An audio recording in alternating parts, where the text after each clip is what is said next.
Estamos reunidos nuevamente para abordar la temática de constitución político. Esta es nuestra segunda sesión.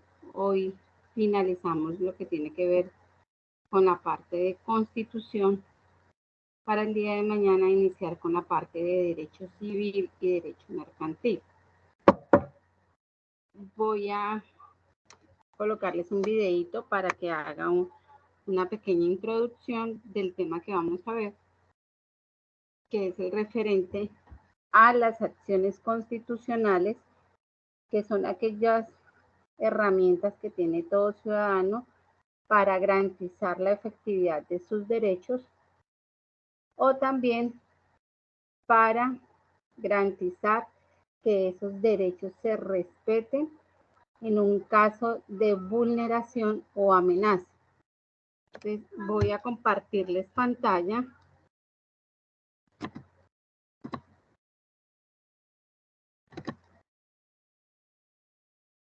Permítanme un segundo, voy a compartirles pantalla.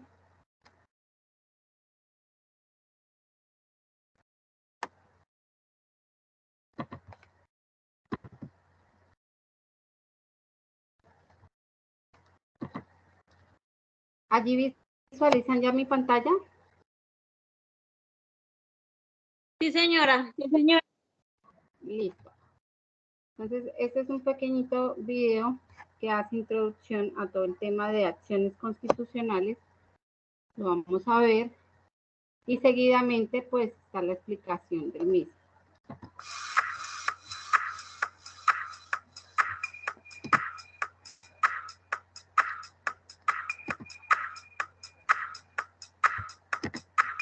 Lorena es una ama de casa que paga por el servicio de agua 45,000 pesos.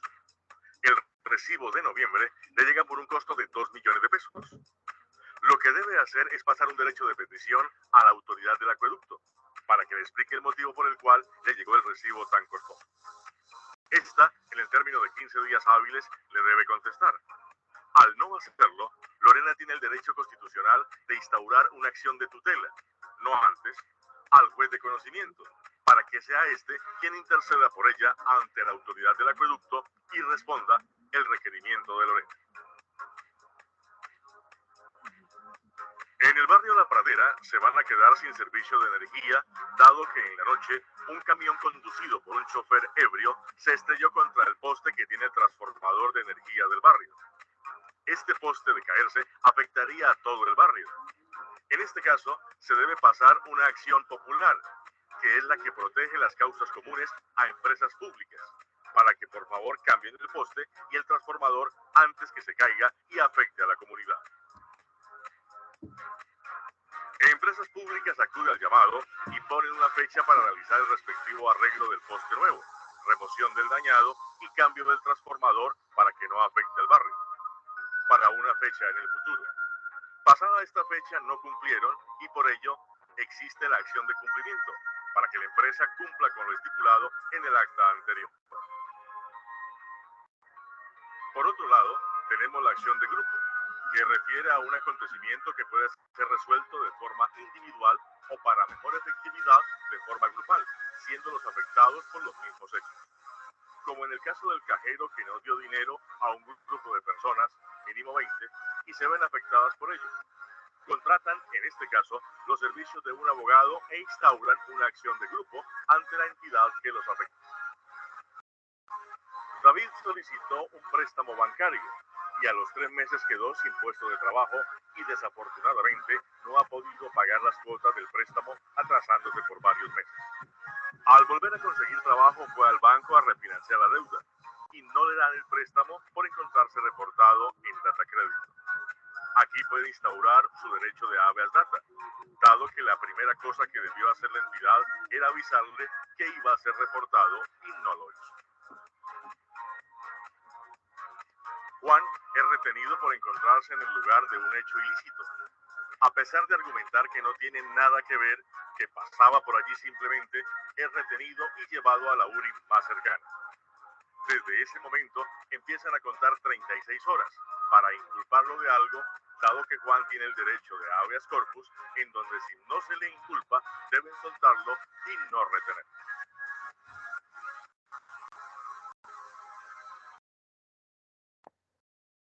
Listo. Esta es la presentación de la temática del día de hoy. Permítanme un segundo. Vamos a empezar entonces con los mecanismos o acciones constitucionales que existen en Colombia para la protección de los derechos. ¿De cuáles derechos? De los derechos que hablamos el día de ayer, los de primera, segunda y tercera generación. Entonces vamos a empezar con uno que ustedes ya han escuchado, que es el derecho de petición. ¿Qué es un derecho de petición? Es aquel derecho que les asiste a toda persona, o sea, sin importar la condición de sexo, género, raza, religión, para presentar solicitudes. Estas solicitudes deben ser de manera respetuosa ante las autoridades públicas o ante los particulares. ¿Para qué? Entonces tiene tres finalidades. Primero, para obtener una pronta respuesta o que se le resuelva acerca de una problemática. Segundo, para solicitar información. O tercero, para solicitar documentación que no tenga reserva legal. Este derecho de petición lo encontramos en el artículo 23 de nuestra Constitución Política y hace parte de los derechos fundamentales. Si yo digo derechos fundamentales, ¿a qué generación me estoy refiriendo? A la primera. A la primera generación de derechos, sí, señora. Entonces, aquí, este derecho de petición como tal hace referente a la primera generación de derechos. Sin embargo, no quiere decir que yo solo puedo presentar derechos de petición que sean acerca de derechos fundamentales, porque puede hacer que, ejemplo, en mi barrio empezaron a colocar venta de tamales, de chorizos, en los espacios públicos en donde puedan, donde tienen que estar libre. Y yo, como no sé quién es el encargado de esa cuestión, realizo una petición respetuosa a la alcaldía de Neiva, a la dependencia de espacio público, y allí estaría invocando la protección de un espacio público libre. Y obviamente ese espacio público hace referencia a un derecho de tercera generación. Y no por el hecho de ser ese derecho de tercera generación, yo no puedo hacer la petición ante la autoridad correspondiente. Entonces, aquí el derecho de petición se utiliza para todas las generaciones de derecho. ¿Cuál es la finalidad de ese derecho de petición? Entonces, que yo pueda actuar en interés general o en interés particular. Cuando yo actúo en un interés general, es cuando yo hago la petición y esta petición intenta que se dé respuesta o se resuelva una problemática de una comunidad, como lo del espacio público o como lo de una inundación o como la pavimentación, por ejemplo, de una carretera, que no solo beneficia a la persona que está realizando la petición, sino que va a beneficiar a toda la comunidad. Cuando yo hablo de un interés particular, hay varios ejemplos.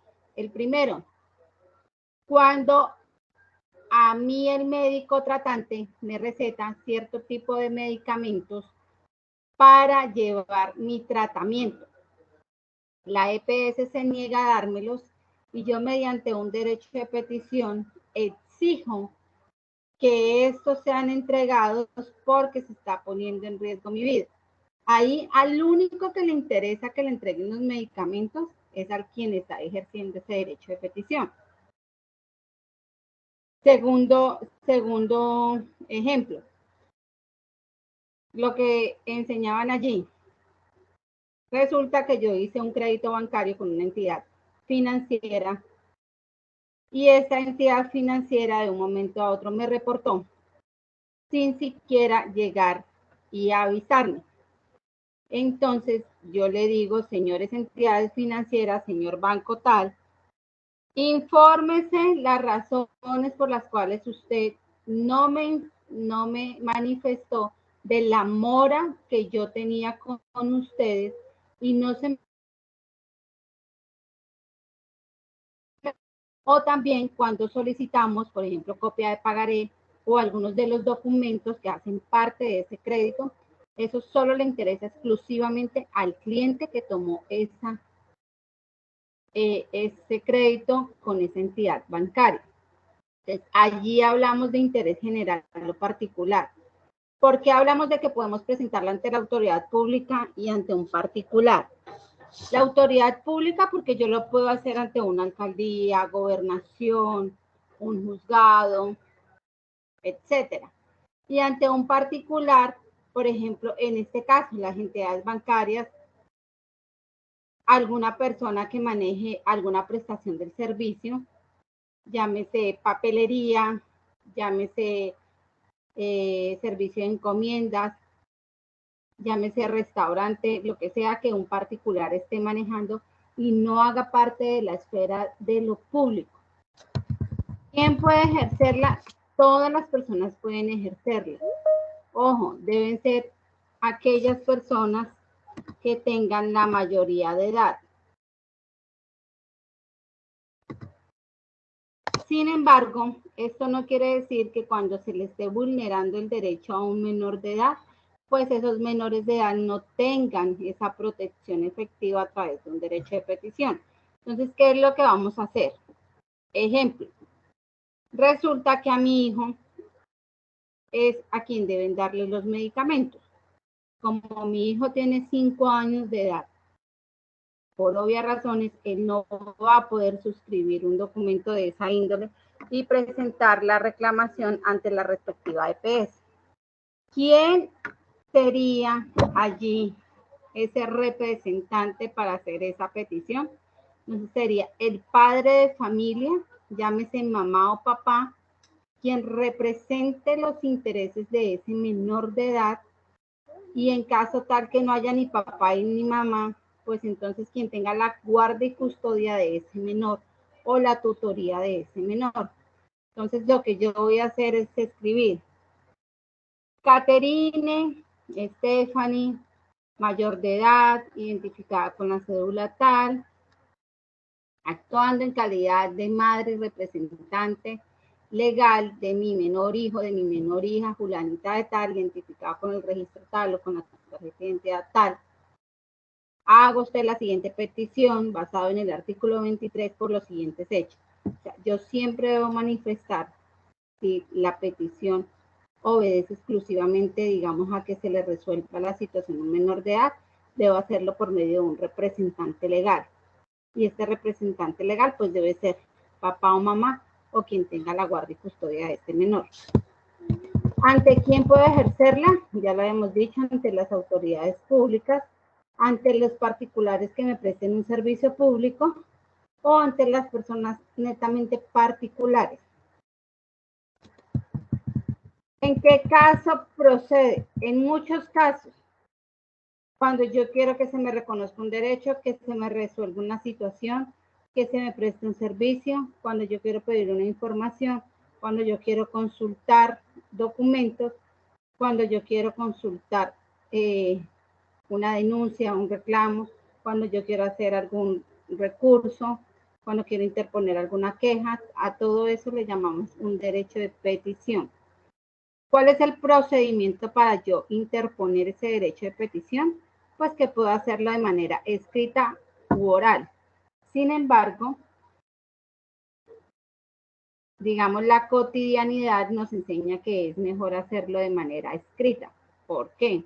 Porque ningún funcionario, así lo establezca la Constitución, le va a recepcionar a usted la queja o la petición y se va a poner a transcribir todo lo que usted le diga para finalmente hacerle su trabajo. Entonces ustedes escucharán con mucho gusto, yo le recepciono su queja, pero tráigamela por escrito. Entonces, antes de eso, yo redacto mi derecho de petición y lo llevo por escrito. ¿Para qué? Para tener un sustento de que sí he presentado la debida acción correspondiente y exijo un sello de recibido.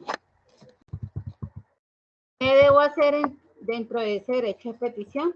Pues debo presentarme, yo, Julanito, identificado con la cédula tal, vivo en tal parte, si actúo de manera particular, sea en interés propio o en interés general, o soy el representante de un menor de edad. Y seguidamente voy a hacer un relato de los hechos. Entonces, digamos, volvemos al caso de los medicamentos.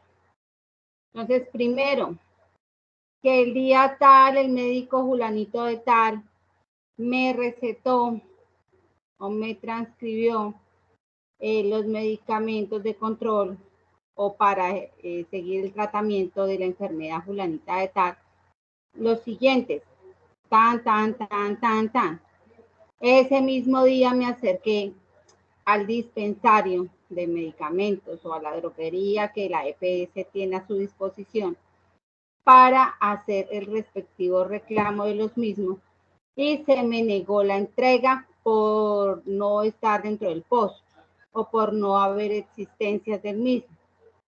Tercero, se requiere con suma urgencia porque son medicamentos de control, como se evidencia en historia clínica, número por cuanto al no tomármelos estaría poniendo en riesgo la vida propia y mi dignidad humana y tal.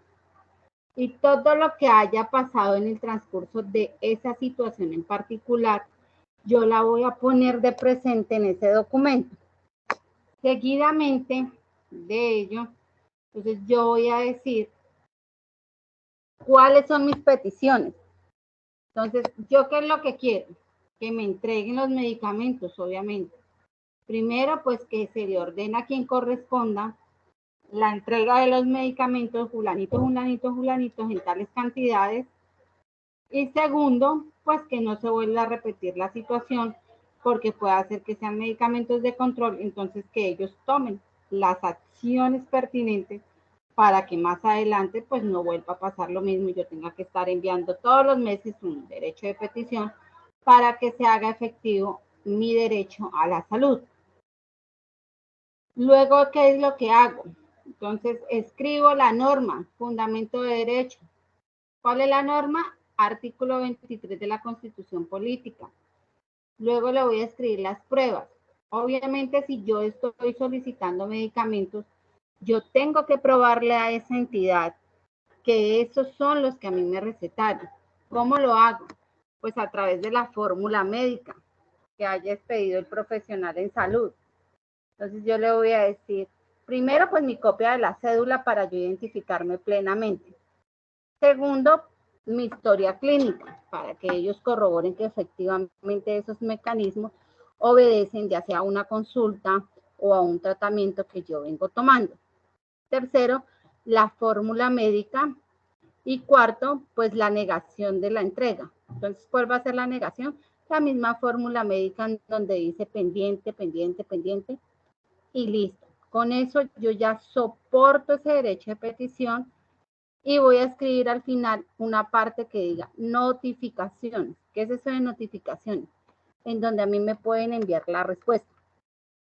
Entonces yo voy a decir, no, yo manejo un correo electrónico, entonces por favor a través de este correo electrónico envíeme la respuesta a mi reclamación o al derecho de petición que estoy presentando, o no, la verdad yo no manejo las tecnologías de la información y yo coloco la dirección de mi residencia o mi número telefónico para que se comuniquen conmigo para que me digan o sí o no. Sí o no es resuelta la petición que yo estoy elevando ante la respectiva autoridad. La firmo con puño y letra y la cédula de ciudadanía. Con todo eso y los soportes probatorios, yo presento ese derecho de petición y hasta allí, digamos, iría mi acción constitucional. Lo que yo les decía, este es el modelito, escribo la ciudad y la fecha, escribo señores, el nombre de la autoridad a quien voy a presentar la petición. Entonces, si es empresas públicas, Electrohuila, Alcanos, EPS, o el bar tal, o el restaurante tal, o el nombre de un particular, ese sería el nombre de la persona. Escribo Neiva, si es que esta petición va para Neiva, para otro municipio, lo escribo. Y escribo aquí referencia, derecho de petición. Y voy diciendo acá mi nombre y escribo con fundamento en el artículo 23, me dirijo a ustedes para formular la siguiente petición en interés particular o general, dependiendo de lo que yo vaya a hacer. Y empiezo a hacer lo que yo les dije. Y aquí al finalizar es donde yo coloco mi nombre con apellidos completos, la cédula de ciudadanía. Y aquí arribita, después de que yo haya escrito esto, lo firmo. Listo. Hasta ahí tendríamos el derecho de petición. Ahora nos vamos con la acción de tutela. Entonces, ¿qué es la acción de tutela? Pues es aquel mecanismo por excelencia en donde se protegen derechos fundamentales o aquellos derechos que sin ser fundamentales se convierten en fundamentales por el lazo de conexidad, lo que veíamos ayer, cuando un derecho afecta tanto a otro que llega a convertirse en fundamental sin pertenecer al grupo de derechos fundamentales. ¿Cuál es la finalidad de una acción de tutela? Entonces, que mediante un procedimiento preferente, ¿por qué le llamamos preferente? Porque una vez ingresa una acción de tutela a un despacho judicial, así el despacho tenga las miles y miles de cosas por hacer o los miles y miles de procesos, él debe darle relevancia a esa acción de tutela, es decir, debe contestarla de manera inmediata. ¿Por qué? Porque la acción de tutela solo tiene 10 días para ser contestada. ¿Qué es contestarme? Si me dice el juzgado, sí, usted tiene la razón, o me dice, no, no tiene la razón. Ojo, con el derecho de petición son 15 días. Sin embargo, ante la emergencia sanitaria, esos términos se ampliaron y ahora son 30 días, ojo, hábiles para que me contesten el derecho de petición, pero solo mientras dure lo de la emergencia sanitaria, porque después van a ser solo 15 días con el derecho de petición para yo obtener una respuesta. Señora. El derecho de tutela dice que se demora 30 días hábiles. ¿Sí? No, señora. El derecho de petición. Derecho de petición. Sí, el anterior. El anterior, o sea, si ustedes buscan la norma como tal, dice 15 días. Y ese es el término para resolver la petición, 15 días hábiles. Sin embargo, con lo de la emergencia sanitaria por lo del COVID-19, esos términos se ampliaron a través de un decreto. ¿Y cómo quedó? 30 días hábiles. Entonces ya eso se me amplió no a 15, sino a 30 días hábiles. Tiene la entidad o el particular para que me dé respuesta a esa petición. En el derecho de petición. Aquí en la acción de tutela, el juez tiene solo 10 días para resolver. ¿Referencia de tutela es lo mismo a lo que su merced está diciendo? No, señora. ¿Cuál referencia? No le llamamos referencia, le llamamos acción de tutela. ¿Y esa es la que tiene cuánto tiempo? Esta que estamos visualizando ahí en pantalla, tenemos 10 días para que nos resuelva. ¿Y quién resuelve esto? Un juez de la República. Allí yo no voy directamente al señor que le voy a solicitar la información, a la entidad bancaria o a la EPS, sino que voy a dirigirme ante un juez de la República y este juez de la República solo tiene 10 días hábiles contados a partir de la presentación. Ejemplo, la acción de tutela la pasé el día de hoy.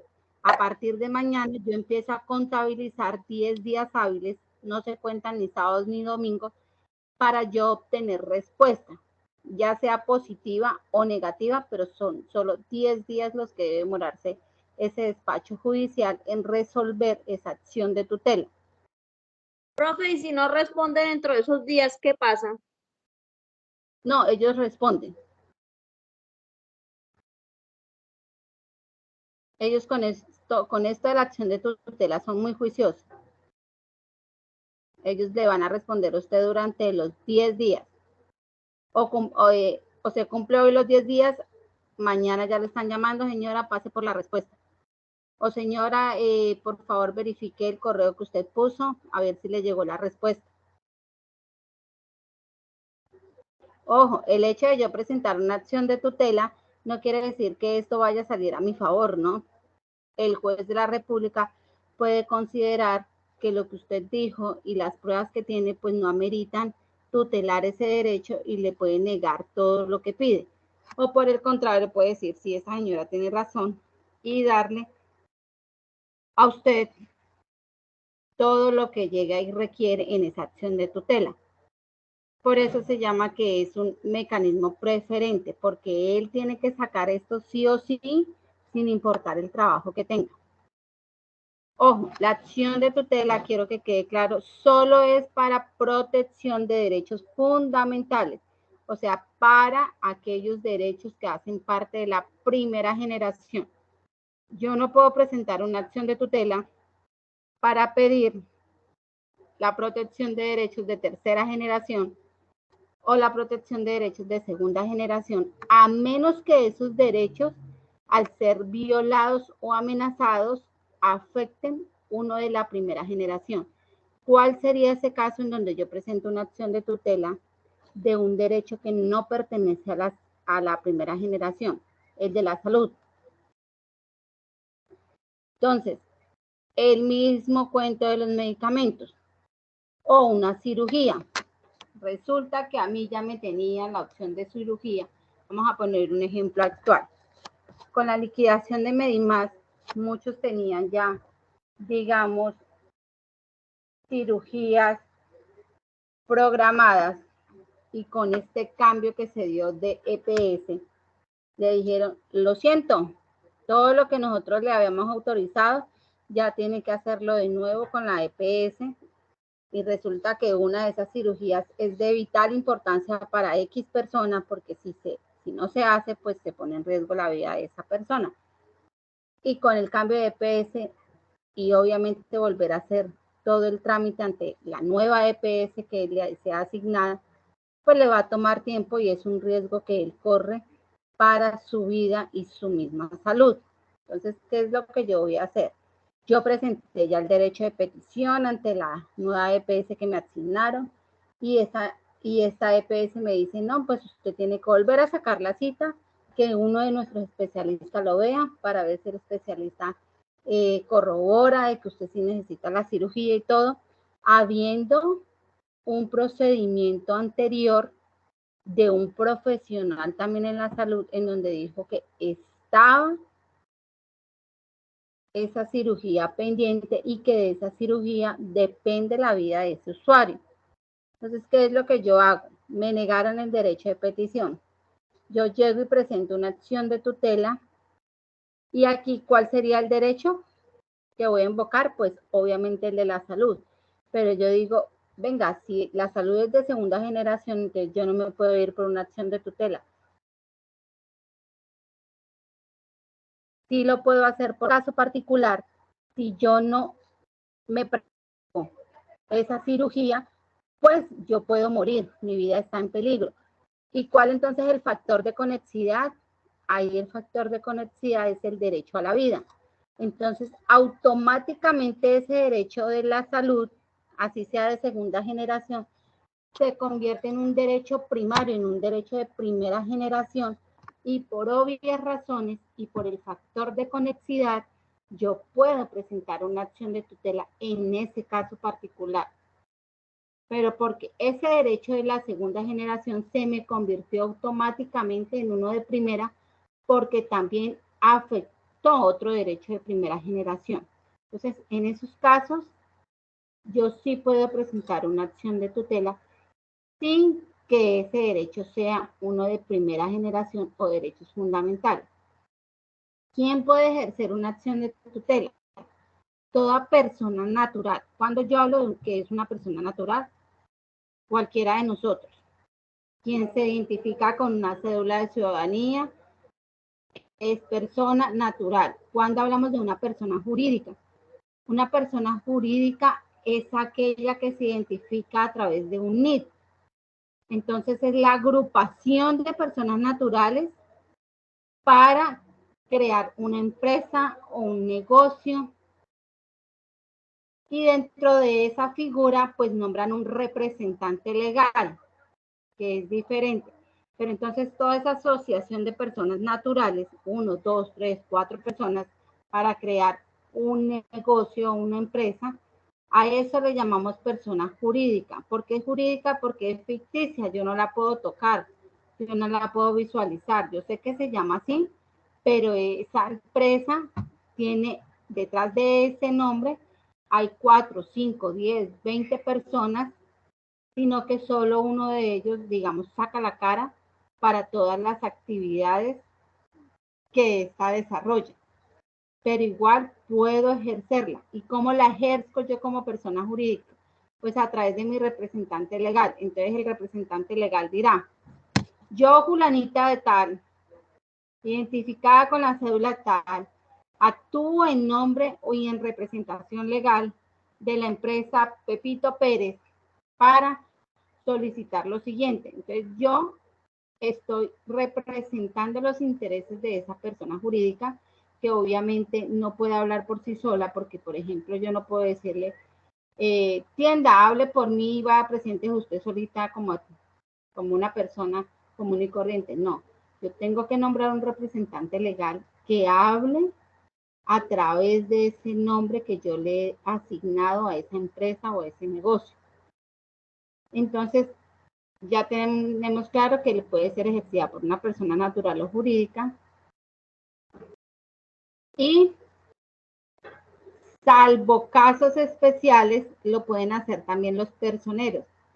¿Cuándo son esos casos especiales? Cuando, por ejemplo, la persona no sabe escribir, la persona no sabe leer, la persona no tiene ni idea de lo que va a presentar. Entonces yo me voy a una personería para que por favor me ayuden con ese trámite de la acción de tutela.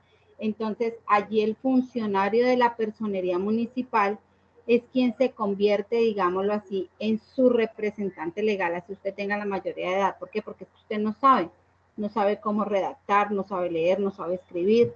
Entonces allí dirá, yo, representante fulanito de tal, actuando como personero municipal, presento esta acción de tutela. Entonces también en esos casos los personeros pueden presentar acciones de tutela en nombre de terceros, o sea, en nombre de otras personas.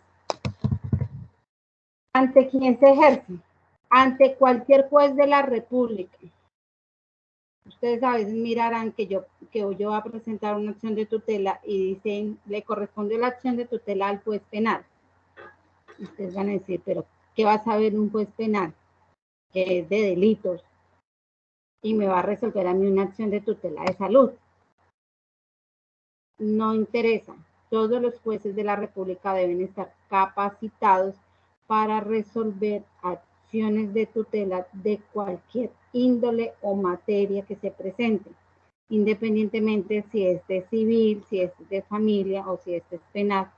A cualquier juez de la República le puede ser asignada ese trámite de esa acción de tutela. Entonces no se preocupen si alguna vez les pasa y ustedes digan, pero ¿qué conocimiento va a tener? Los va a tener porque ellos deben estar capacitados y deben ser competentes en todas las áreas para este tipo de trámites. ¿Qué derechos protege? Protege los derechos fundamentales o los derechos de primera generación y los derechos que no son fundamentales pero que adquieren esta categoría por el hecho de la conexidad. ¿En qué casos procede? Ojo, procede cuando me han vulnerado o amenazado un derecho fundamental. Cuando a mí me vulneran o me amenazan, cuando hay una omisión o cuando hay una negación en el servicio. Cuando yo no encuentro ningún otro medio, yo digo, pero es que yo ya he hecho todo lo habido y por haber y no encuentro salida, yo allí en ese caso presento una acción de tutela. Cuando hay una acción o una omisión de un particular en la prestación de un servicio público. Y cuando el actor se encuentra en una situación de indefensión o subordinación.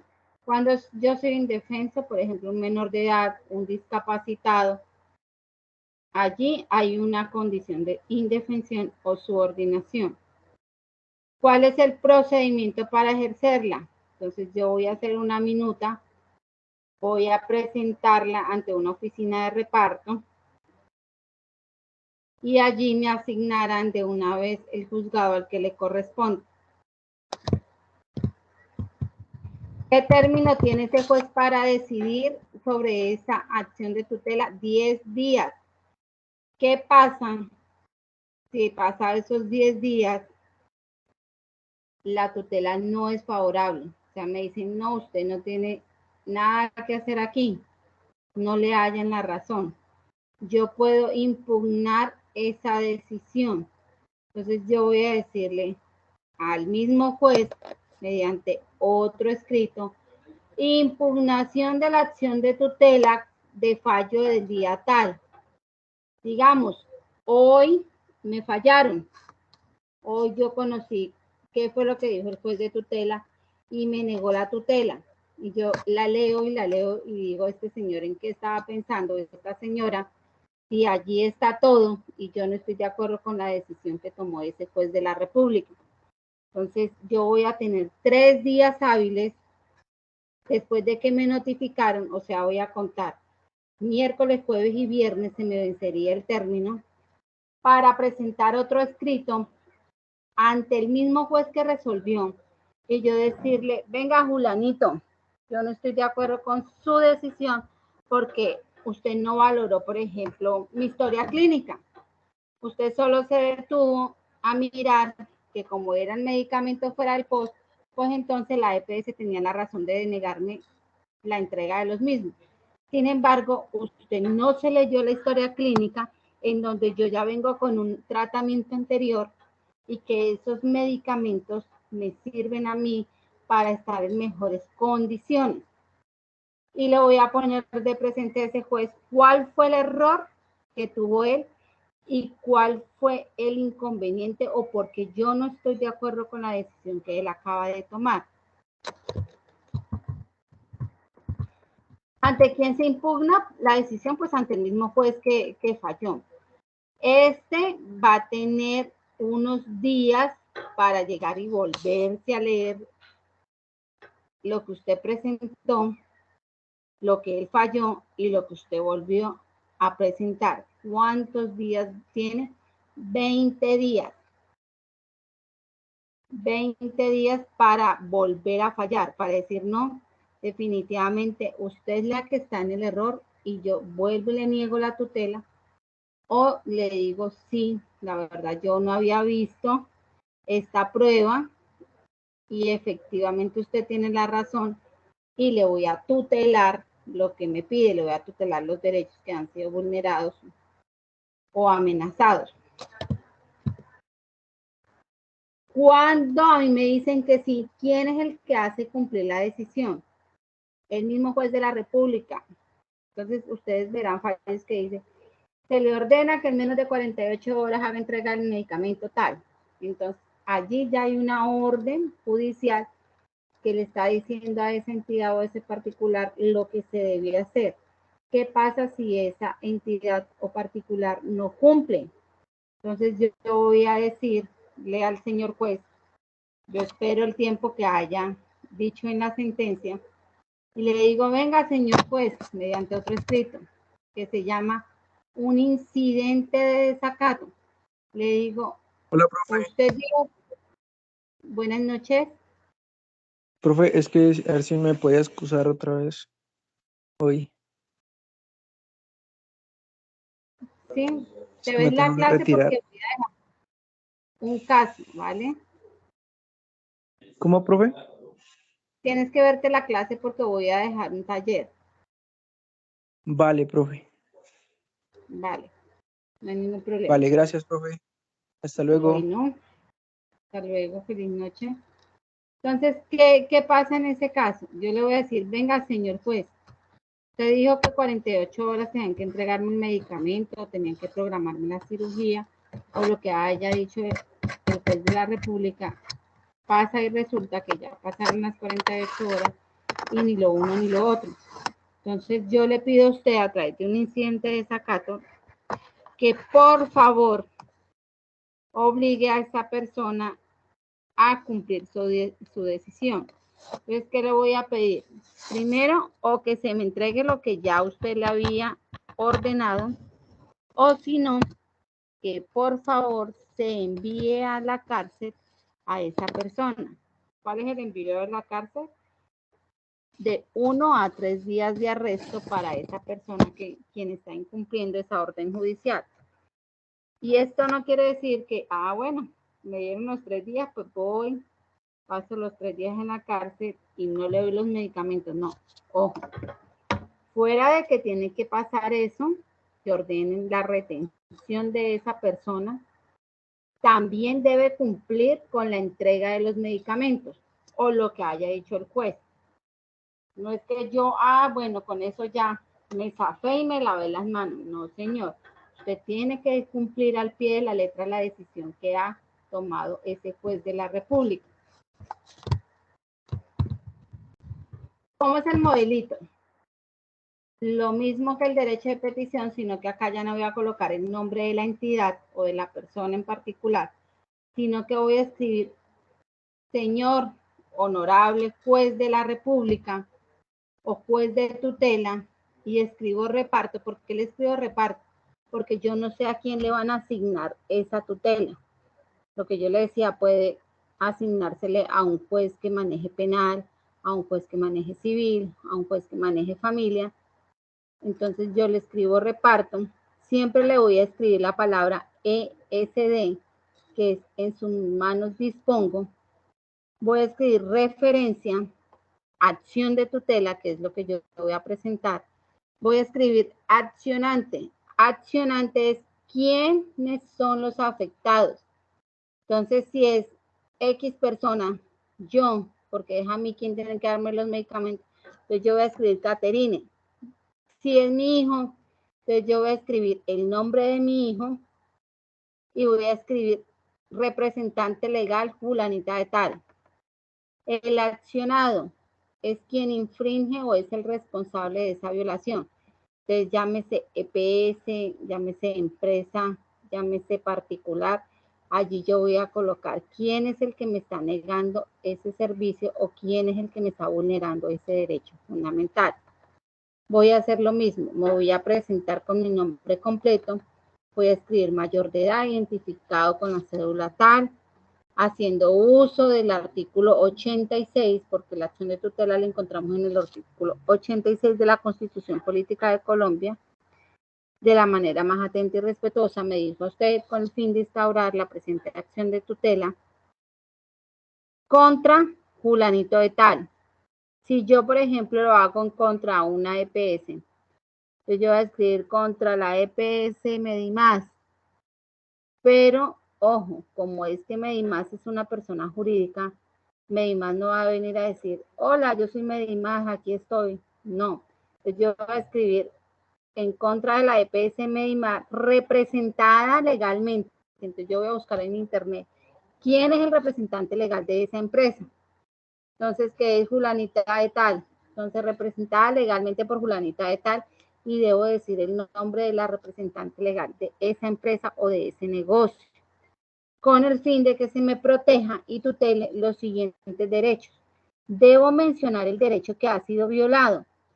En el caso de los medicamentos o del tratamiento de la cirugía, debo decir, para proteger el derecho a la salud en conexidad con el derecho a la vida. Y pare de contar. Entonces aquí yo voy a colocar mi derecho que se está vulnerando.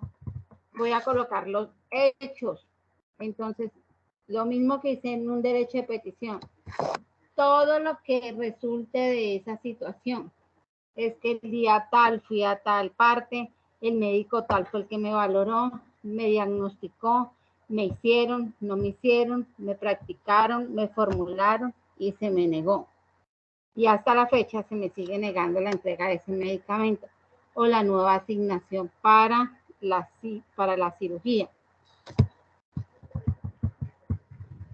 Voy a decir cuál es mi petición. Entonces, yo quiero que se me tutele y proteja el derecho fundamental a la salud en conexidad con la vida. Es una petición. Segundo, que se me asigne nuevamente cita o que se me asigne, digamos, turno para la cirugía programada desde hace más de tanto tiempo. Tercero, que se me den los mecanismos de los medicamentos del control. Cuarto, que se inste a la autoridad para que no se siga presentando en el futuro esta misma situación. ¿Cuál es el fundamento de derecho de esta acción? ¿Qué es lo que tenemos acá? Fundamento de la acción. Les voy a escribir el artículo 86 de la Constitución Política. Juramento. Eso es muy importante colocarlo siempre en una acción de tutela. Entonces yo siempre voy a decir, bajo la gravedad de juramento, aseguro que no he interpuesto otra acción de tutela por los mismos hechos y pretensiones. ¿Por qué voy a colocar eso? Porque la ley a mí me exige que yo no puedo presentar una acción de tutela por los mismos hechos y por las mismas situaciones. ¿Por qué? Porque de hacerlo, eso daría una acción temeraria y no es permitida por la ley y a mí me pueden penalizar por eso. ¿Qué es presentar? Ay, no, a mí como no me tutelaron este derecho, no me hallaron la razón, yo voy a volver a escribir lo mismo y vamos a ver si corro con la suerte de que me asignen otro juez. Puede ser que otro juez sí me halle la razón, pero no le cambio nada, no hay nada nuevo en la acción de tutela. Y vuelvo y presento lo mismo. Ojo, eso es una acción temeraria y pueden colocarme una multa o pueden darme hasta cárcel por presentar una misma acción de tutela con los mismos hechos. Lo que yo sí puedo hacer es que si hay nuevos hechos, ejemplo, me tutelaron el derecho, me asignaron la cita médica, me hicieron la cirugía, sin embargo, con la cirugía me resultaron otros diagnósticos, otras enfermedades. Y pasa y resulta que la EPS me niega la atención a las otras enfermedades que se propiciaron de esa cirugía. Eso para mí ya sí son nuevos hechos. ¿Por qué? Porque yo estoy pidiendo de otra cosa que se me tutele otra situación en particular. Que sí, depende de la misma cirugía, pero es que son nuevas cosas que resultaron de eso.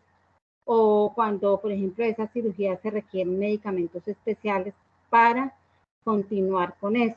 Entonces, allí ya habrían unos nuevos hechos. Pruebas.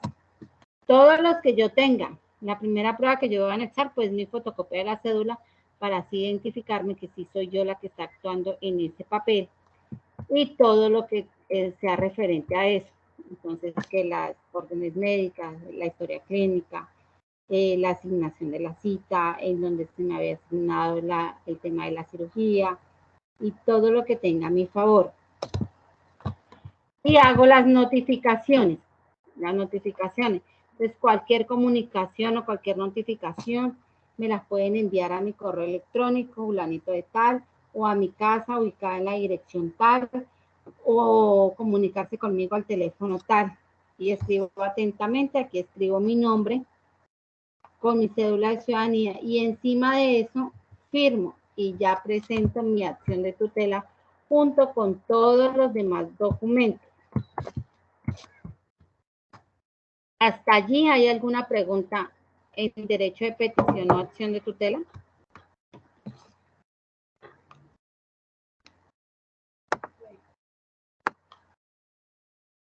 ¿Tenemos alguna pregunta?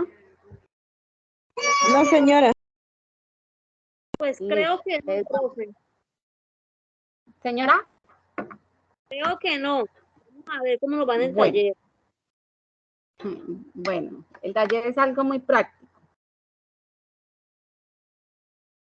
Vamos entonces con otros mecanismos que es la acción popular y la acción de grupo.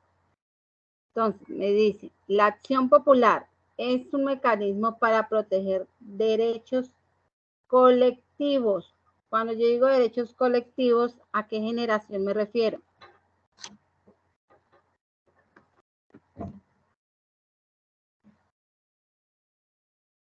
¿Qué generación es la de derechos colectivos?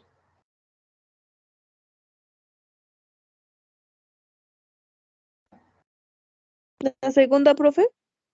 No, señora.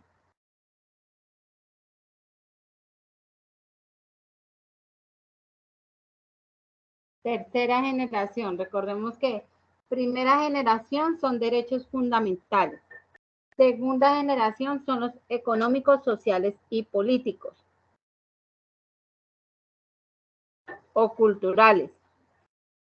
La tercera generación es los derechos colectivos y del medio ambiente. Entonces, esta acción popular va encaminada exclusivamente a proteger derechos de tercera generación que tengan que ver con el ambiente sano, una moralidad administrativa, un espacio público, un patrimonio cultural, a la seguridad, a la salubridad pública, a los servicios públicos, a todo eso que atañe a los derechos de tercera generación. ¿Cuál es la finalidad de esa acción? Entonces, ella tiene una finalidad preventiva y restauradora. Cuando yo digo preventiva, cuando yo quiero que se tomen acciones para evitar un daño o para cesar ese peligro que amenaza o vulnera los derechos de una comunidad o de una colectividad. O segundo, cuando ya ha existido esa vulneración o ese agravio y yo quiero restituir las cosas al estado anterior. Ejemplo de esto. Resulta que hay varias viviendas que obviamente pues esas viviendas son invasiones. Sin embargo, pues eso la tiene que ellos hicieron su casa al pie de un río. Las temporadas de lluvia pues representan un peligro para esta comunidad. Y yo solicito que por favor a ese río se le haga una malla o un muro para evitar que en una posible llovizna pues este río crezca y pues suceda algo fatal o que no se espere. Yo allí puedo usar esa acción popular para evitar un daño. ¿Cuál es el daño? Pues que el río por las fuertes lluvias crezca y arrase con las viviendas que hay a su alrededor. Muchos dirán, ah, pero es que ellos fueron los que invadieron. No interesa, porque recordemos que primero está la vida de todas esas personas de esa comunidad. Ojo, aquí también debe ser comunidad. O sea, yo no puedo decir, no, es que yo lo hago solo por mí, porque es que yo no quiero que llegue a mi casa. No, yo tengo que llegar y ejercer esa acción para beneficios de toda una población, de todo un barrio, de toda una localidad, de todo un municipio o de toda una cuadra. O sea, debe haber un colectivo. Y ese colectivo tiene que estar afectado por la misma situación. Entonces, el caso del río, pues viene bien en eso. Y yo le digo, venga, señores, alcaldía, gobernación, tomen las acciones pertinentes para que no haya una catástrofe natural y pues no se ponga en peligro la vida de esa colectividad. Allí, esa acción es preventiva, porque yo le estoy diciendo, actúe antes de que haya una consecuencia. Cuando es restauradora, cuando la entidad no tomó las acciones y se llevó las casitas de esa colectividad. Entonces yo le voy a decir, venga su señora entidad, alcaldía o gobernación, por favor tome las acciones pertinentes para reasignarle una vivienda a esas personas, ya sea en la misma parte o en otra localidad, y que esas personas vuelvan a disfrutar al menos de un techo digno para ellos y para su núcleo familiar. Entonces usted mire a ver, ya que no pudo evitar el daño, mire a ver cómo corrige ese daño, entonces cómo restaura esa situación de vulneración. Ojo, aquí siempre es para colectividad y solo para derechos de tercera generación. Háganlo muy en cuenta. ¿Quién puede ejercerla? Puede ejercerla toda persona natural o jurídica, las organizaciones no gubernamentales, las entidades públicas que cumplan funciones de control. Cuando una entidad pública cumple una función de control, ejemplo, la CAM que tiene que ver con el medio ambiente, entonces ella ve una situación en particular y puede ejercer esa acción en representación de esa comunidad para hacer cesar el peligro o para evitar ese peligro que se avecina. También el Procurador General de la Nación, el Defensor del Pueblo, los personeros distritales o municipales o las mismas alcaldías y servidores públicos que promuevan la protección de este tipo de derechos. ¿Ante quién se ejerce esta acción? Si mi acción va en contra de una entidad pública o persona privada que cumpla funciones públicas, lo conoce la jurisdicción contencioso administrativa. Entonces van a ser los jueces administrativos quien a mí me decida la acción popular. Si yo por el contrario adelanto esta acción contra un particular, lo hacen los jueces civiles del circuito. ¿Qué derechos me protege? Pues todos los derechos e intereses colectivos relacionados con patrimonio, moralidad, espacio, seguridad, salubridad pública, entre otros. ¿En qué casos proceden? Pues cuando hay un derecho colectivo que se está amenazando o vulnerando, cuando hay una acción, una omisión de esa autoridad pública, o cuando esa acción está en el tiempo y subsista esa amenaza o esa vulneración de ese derecho. ¿De cuánto tiempo tengo yo para ejercer esa acción popular? No tiene término de caducidad. ¿Por qué no tiene término de caducidad? Porque es que yo no voy a conocer cuándo es que se da la situación de riesgo. Yo no puedo decir, no, es que mañana ese río crece y mañana se va a llevar esas casas. Entonces yo desde hoy voy a interponer la acción popular. No, yo tengo que esperar a que esa situación de vulnerabilidad o de amenaza se dé. Porque de lo contrario, pues yo no voy a poder llegar a instaurar una acción popular fundada en solo suposiciones. ¿Cuál es el término para decidir ese trámite de esa acción popular? Entonces me dice que tiene 3 días para admitirla, que es sin admitirla. Entonces el juez va a revisar si usted efectivamente esté dentro de ese grupo poblacional que tiene la amenaza o vulneración. ¿Por qué digo esto? Porque resulta que yo no. Resulta que los del problema son del barrio Las Américas, pero yo vivo en Galindo. Pero como es que yo he visto la problemática allá en ese barrio Las Américas, entonces yo voy a presentar, lo primero que me va a decir el señor juez, usted no hace parte de esa colectividad que está en riesgo, entonces me va a negar de inmediato esa acción popular. O sea, yo tengo que hacer parte de esa comunidad que está siendo amenazada o vulnerada. Entonces, ¿qué va a tener el juez? 3 días para decir si cumple con los requisitos y voy a estudiarla. Y después de esos 3 días, tengo 10 días para que la entidad que llega y ejerce el acto de violación, o sea, la alcaldía o la entidad que esté a cargo de llegar y realizar la construcción del muro para que el río cuando crezca pues no se lleve esas viviendas, esa entidad tiene 10 días para decir por qué no ha tomado las acciones necesarias para evitar ese riesgo. Después de esos 10 días que se le da a esa entidad, allí de manera inmediata debe llegar el juez, entrar a valorar tanto lo que presentó una parte como la otra y tomar la decisión. Cuando esta decisión yo no estoy de acuerdo, yo la puedo impugnar también como lo hizo con la acción de tutela.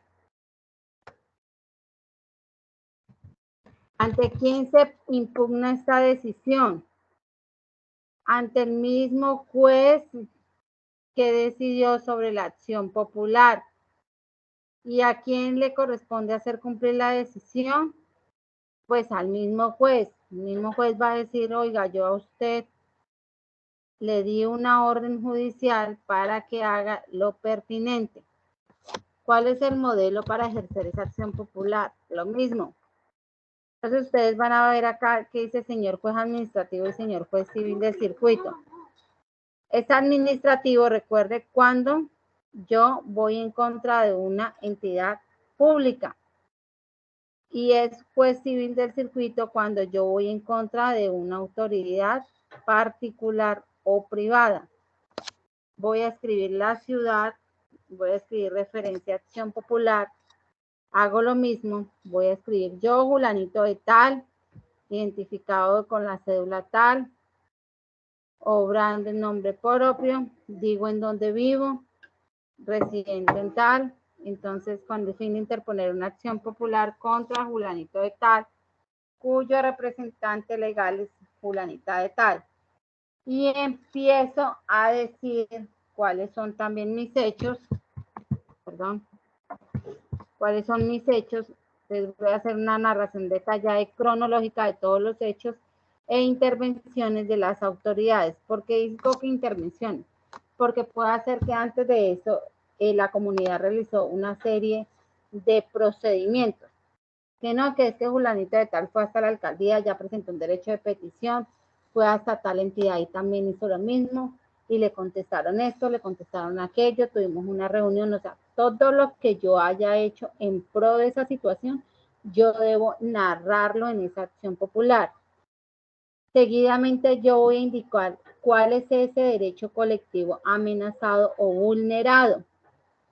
Entonces yo voy a decir, no, el del espacio público, no, el de la salubridad, no, el del ambiente sano, y voy a indicarlo ahí en ese documento. ¿Cuáles son las consideraciones de derecho? Entonces voy a decir que por la violación de ese derecho puede resultar esta situación. ¿Cuál es la medida cautelar de la que me habla? Entonces yo puedo decir, venga, mientras que usted llegue y decide, ordene preventivamente que esa autoridad al menos vaya y haga un estudio, al menos vaya y nombre a una persona especialista para que vaya y verifique verdaderamente la situación de peligro de esa población. ¿Por qué? Porque es que si usted se va a tomar 20 días para resolver esa acción popular, posiblemente en esos 20 días se va a causar pues el daño que no se quiere que se cause. Y por eso yo pido una medida cautelar. Ojo, no es obligatorio, es en casos particulares en donde yo así lo requiera. Las pretensiones. Entonces yo le voy a decir al señor juez que ordene al demandado ejecutar las acciones tendientes a evitar el daño. ¿Cómo las voy a evitar? Pues entonces haciendo la construcción de una pared o llegando y colocando o reasignando a esas familias a unas nuevas viviendas, o si ya está, por ejemplo, el daño, entonces restituirle las vidas que tenían esas familias antes de que pasara pues lo que trágicamente pasó, y así sucesivamente. ¿Cuál es el proceso? Todo el proceso de esa acción popular lo encontramos en la ley 472 del 98.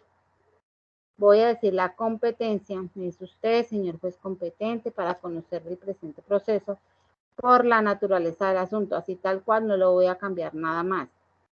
Los medios de prueba.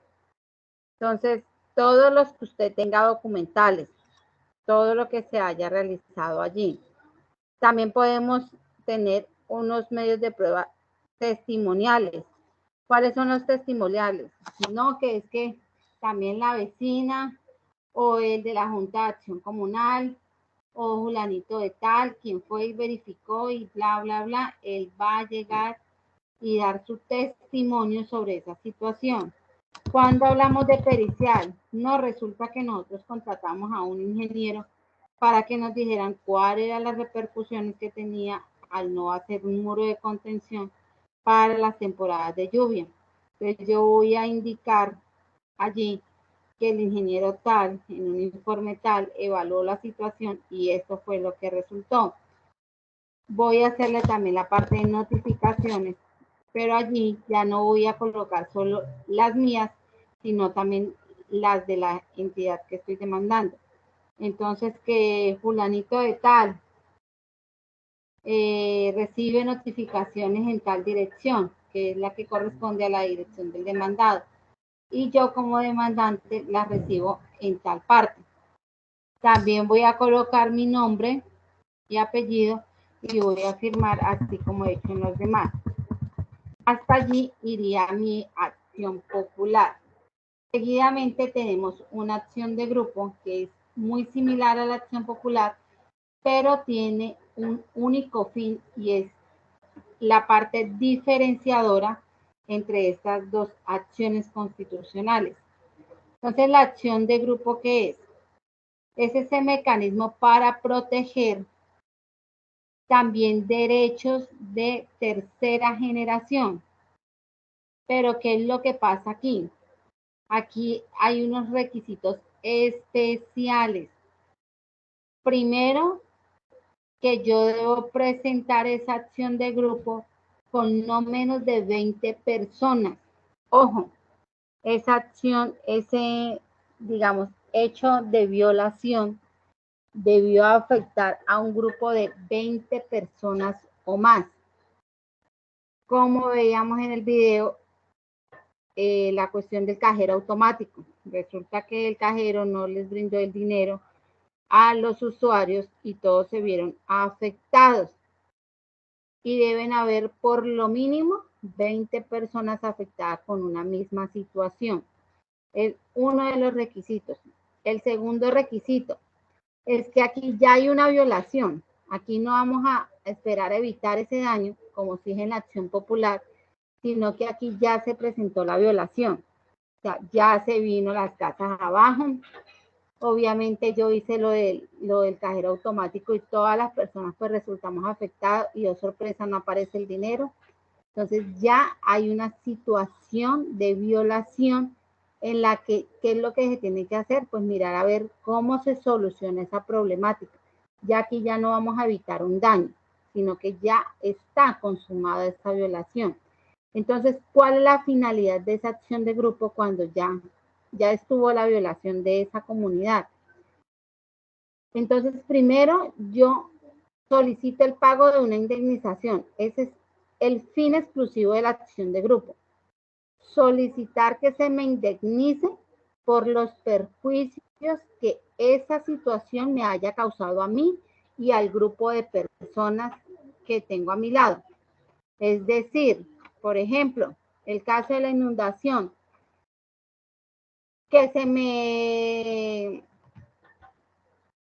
indemnice porque yo tenía mi casa construida y fuera de eso yo perdí todo, entonces yo necesito plata, en pocas palabras, que esa entidad a mí me reconozca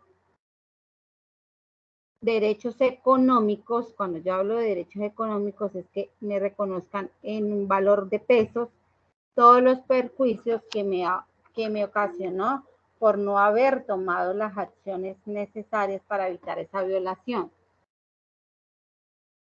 Entonces, ¿cuál es la diferencia principal entre una acción popular y una acción de grupo? Que la popular busca dos cosas: evitar ese perjuicio o restaurar las cosas a su estado anterior cuando ya está el perjuicio. Y la acción de grupo no busca ni lo uno ni lo otro, sino ya estuvo la violación, entonces ahora indemníceme usted por no haber tomado las acciones necesarias. Yo solo quiero es que se me indemnice, se me pague un pecunio por esa violación. Y además de eso, yo debo presentarlo junto con 20 personas que también hayan sido afectadas por ese mismo hecho.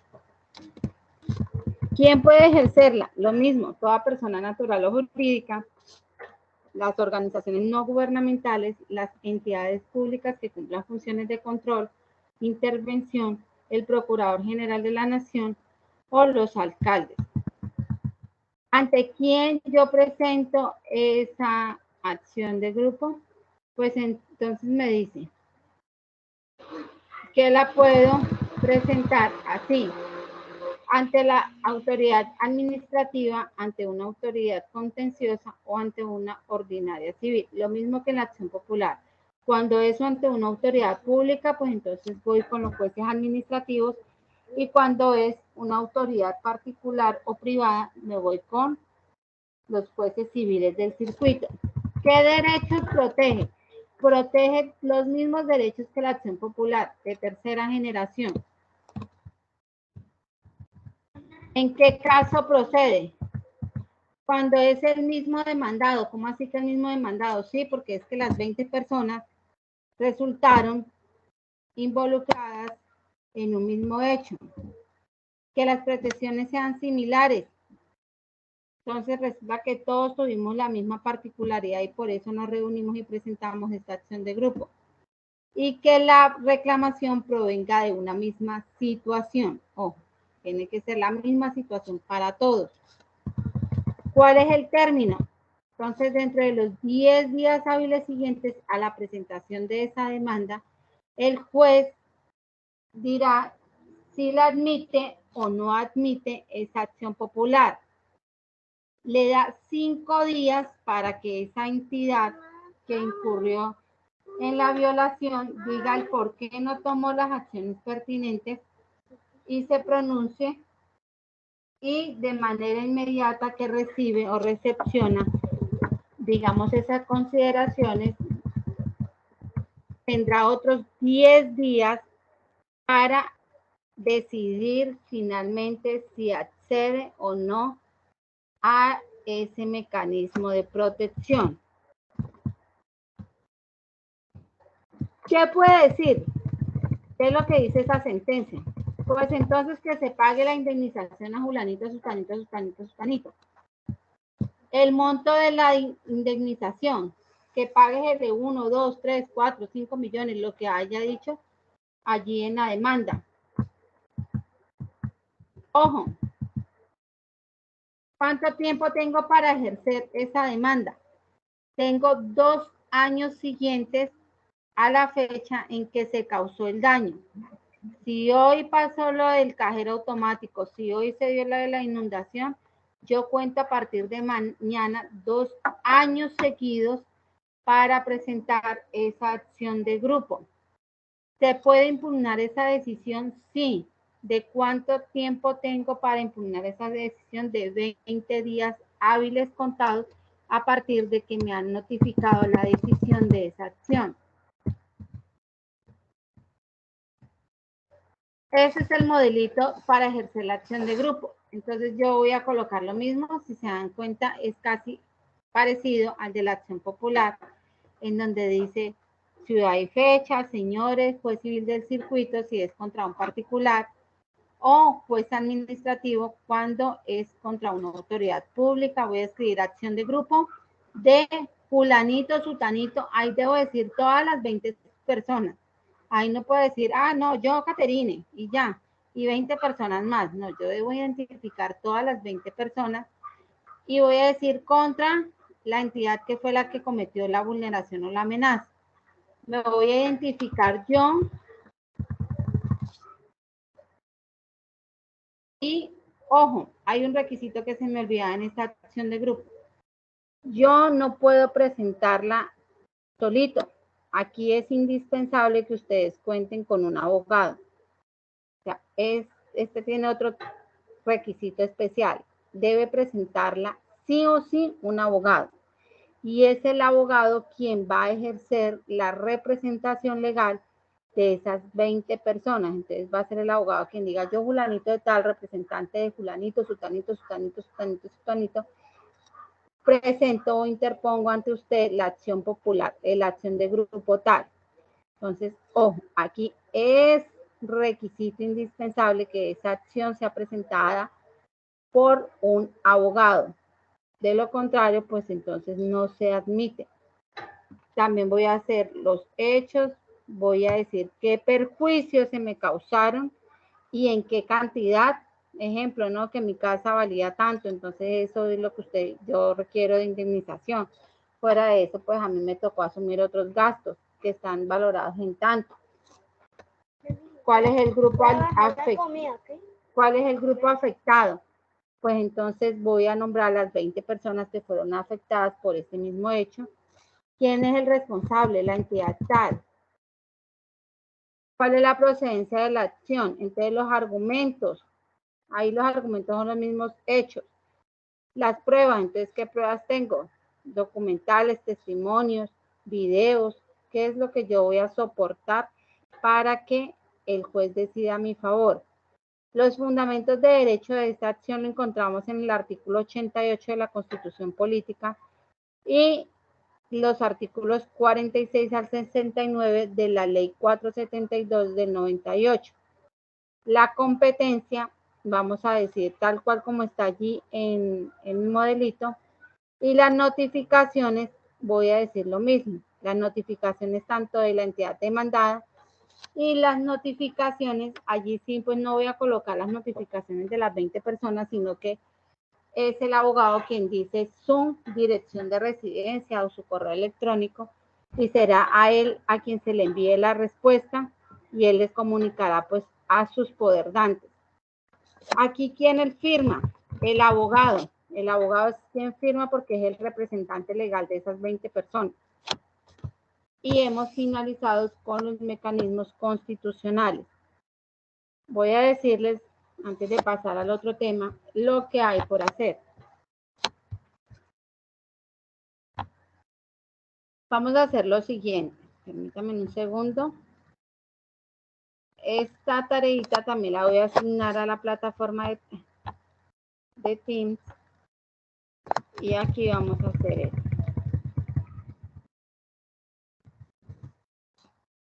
Aquí hay 5 casitos.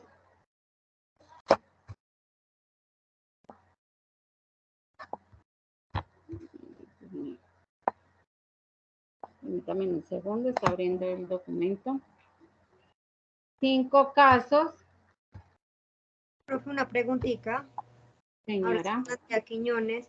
Lo que pasa es que yo estaba viendo la clase del día de ayer, no sé si tú me podrías, que de pronto la grabación no se, o sea, la grabación no se completó desde el inicio y hacen falta. No se completó desde el inicio. ¿Cómo? Recuerda que ingresamos a hacer la sesión y Sí. como 15, 20 minutos después empezó a grabar. Ah, entiendo. Profe, ¿me podrías, por favor, no sé si me puedas colaborar con la fotico de las primeras diapositivas, porfis, para yo mirarlo? Yo compartí las diapositivas en el grupo. ¿No les llegó? No las vi. Sí, les compartí la clase, las diapositivas. Espérame, yo miro acá. ¿Qué dice guía de aprendizaje? No, antes de eso. Permítame un segundo, ya que les muestro mi WhatsApp, yo los compartí. La que está después de la fotico, ¿no? Del taller. Que es un PowerPoint. ¿Esa? Ah, listo, profe. Ah, qué pena, no la vi. Dale, muchas Tranquila. gracias. Esa es la presentación de la clase del día de ayer, ¿vale? Gracias. ¿Qué es lo que vamos a hacer? Aquí hay una actividad casuística de acciones constitucionales. Hay 5 casitos, como siempre se conectan 6. Entonces, vamos a asignar de una vez los casos y vamos a solucionar este taller. Entonces, vamos a leer el caso asignado. Cada uno va a leerlo detenidamente. Esto yo lo recibo como es algo, digamos, que necesita de una lectura juiciosa. Vamos a tener hasta el lunes, o sea, para entregar domingo hasta las 12 de la noche, para yo hacer la revisión el lunes de este taller. ¿Qué es lo que vamos a hacer? Después de leer el caso que se me ha asignado, yo voy a contestar allí. ¿Qué derechos amenazan o vulnera ese caso? ¿A qué grupo de derechos pertenece? ¿En qué artículo los encontramos? Además voy a decir qué acción constitucional puedo ejercer en ese caso. ¿Quién es el que ejerce la acción y contra quién? Y voy a intentar redactar el mecanismo o la acción constitucional de acuerdo a la elección que yo haya hecho. Ejemplo, si yo digo que en el primer caso es una acción de tutela, pues entonces yo voy a redactar esa acción de tutela. Igual yo les voy a compartir un modelito de cada una de las acciones. Aquí están, creo, por acá debe estar el modelito, minutas. Minutas son modelos de esas acciones constitucionales. Entonces, si yo digo que es una acción de tutela, yo voy a coger el modelo de la acción de tutela, lo voy a copiar en otro Word y voy a sentarme a redactarlo, a cambiarle cositas para yo hacer el ejercicio como si en caso tal yo estuviera sufriendo la amenaza o la vulneración. Por eso les digo que es un taller práctico y pues requiere de tiempo, por eso les voy a dar hasta el domingo en la noche para yo empezar a hacer la revisión el lunes a primera hora. Esto lo voy a asignar en la plataforma. Hay 5 casitos, entonces empecemos de una vez a asignarlos. O ustedes me dirán, bueno, tengo 1, 2, 3 participantes. Gloria se desconectó, sí. Entonces, así como están en orden acá que me aparece, entonces María Alejandra tiene el caso número 1. Marta, el caso número 2. Jamie, el caso número 3. Junior, quien se desconectó, tiene el caso número 4. Y Gloria, quien se había conectado al inicio de la grabación, tiene el caso número 5. Allí ya estarían asignados los casos. Yo voy a enviar el documento Word. En el documento Word están todos los casos.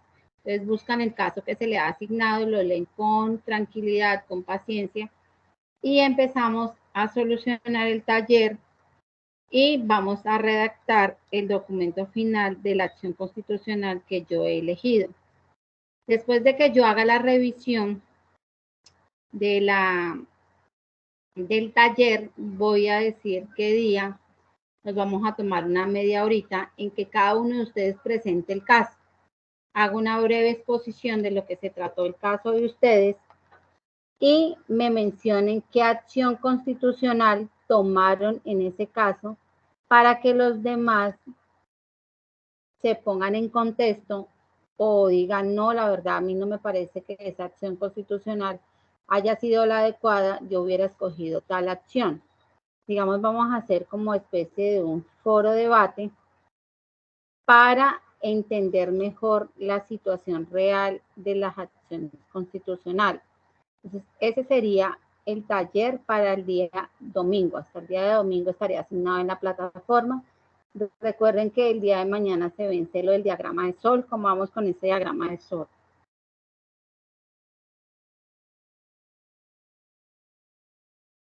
Bien, profe. ¿Sí? ¿Sí ha sido fácil o tienen algún inconveniente?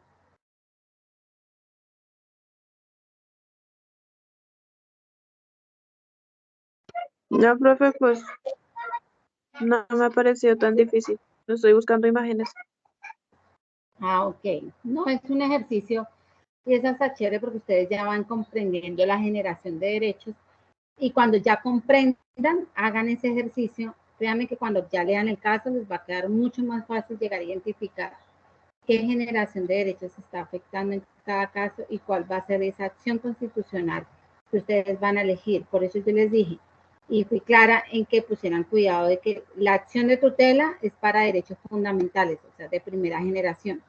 La acción popular es para derechos de tercera generación. La acción de grupo también es para derechos de tercera generación. Sin embargo, que una es preventiva y restauradora y la otra es solo indemnizatoria. Entonces, si eso lo tenemos clarito, créanme que cuando ya estemos leyendo el caso, vamos con seguridad a contestar el taller. Listo, hasta aquí iría mi parte de constitución política. Nos quedan unos 20 minuticos para finalizar la clase. Vamos a hacer el paréntesis y vamos a ingresar con un nuevo tema que se llama el derecho civil. ¿Qué es lo que vamos a ver en el derecho civil? Vamos a ver unos pequeños antecedentes. Esto es como solo para tenerlo de referente. No es que vaya a salir en evaluaciones ni nada, sino que es importante saber de dónde es que nació todo lo que yo más adelante les puedo indicar. Y dice así, los referentes o los antecedentes de mi derecho civil, digamos que vienen por unas leyes especiales desde que España dictaba estas leyes para las colonias. Entonces, desde la legislación española vienen los antecedentes de este derecho civil, en donde en la presidencia, aquí en Colombia se dio con la presidencia de Manuel Murillo Toro, que aprobó como un código civil de la Unión el Código de Santander, quien era una copia del Código de Cundinamarca y quien a su vez era una copia del Código Civil chileno de Andrés Bello. Entonces, ¿qué es lo que yo voy a tener presente aquí? Que el antecedente primario del derecho civil es el Código Civil chileno de Andrés Bello. O sea, siempre que me pregunten cuál es el antecedente del derecho civil, el Código Civil chileno de Andrés Bello. ¿Por qué fue tan importante? Porque recogió todas las reglas de la tradición jurídica, apoyada en principios del derecho y luego fueron perfiladas para cada uno de los latinoamericanos. Es decir, que Colombia no fue el único que usó este código para hacer la copia de sus propios códigos, sino que otras dependencias latinoamericanas también hicieron lo mismo. ¿Cuándo se crea entonces ese Código Civil en Colombia? Entonces ese Código Civil surge en 1804, en donde se incorpora en él asuntos relacionados con propiedad, obligaciones, sucesiones y personas. Entonces allí encontramos toda la normatividad que atañe a todo lo de propiedad, a todo lo de sucesión, a todo lo de matrimonio, a todo lo de divorcio, a todo lo que tenga que ver con las personas. ¿Cuál es el contenido? Entonces hay una fuente preliminar, hay varios capítulos que allí están, pero pues esto más que todo lo maneja quien sepa de derecho, solo como por llegar y hacer la presentación. Y ahora sí, lo que nos atañe. Uno de los, digamos, de los capítulos relevantes dentro de este Código Civil es el que tiene que ver con el derecho a las personas. ¿Por qué? Porque desde allí yo conozco cómo es que yo soy persona, cómo me obligo, cómo hago para hacer o identificar a qué tengo o no tengo derecho. Entonces me dice que el concepto de persona hace referencia a esa facultad que se le da a ese ser humano de contraer obligaciones y adquirir derechos.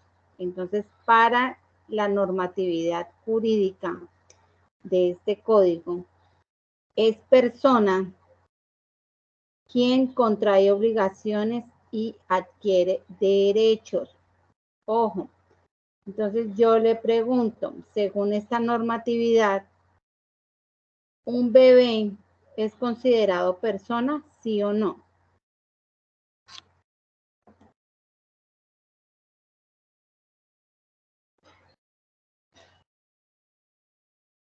No creo que no. Pues sí y no. ¿Por qué les digo que sí y no?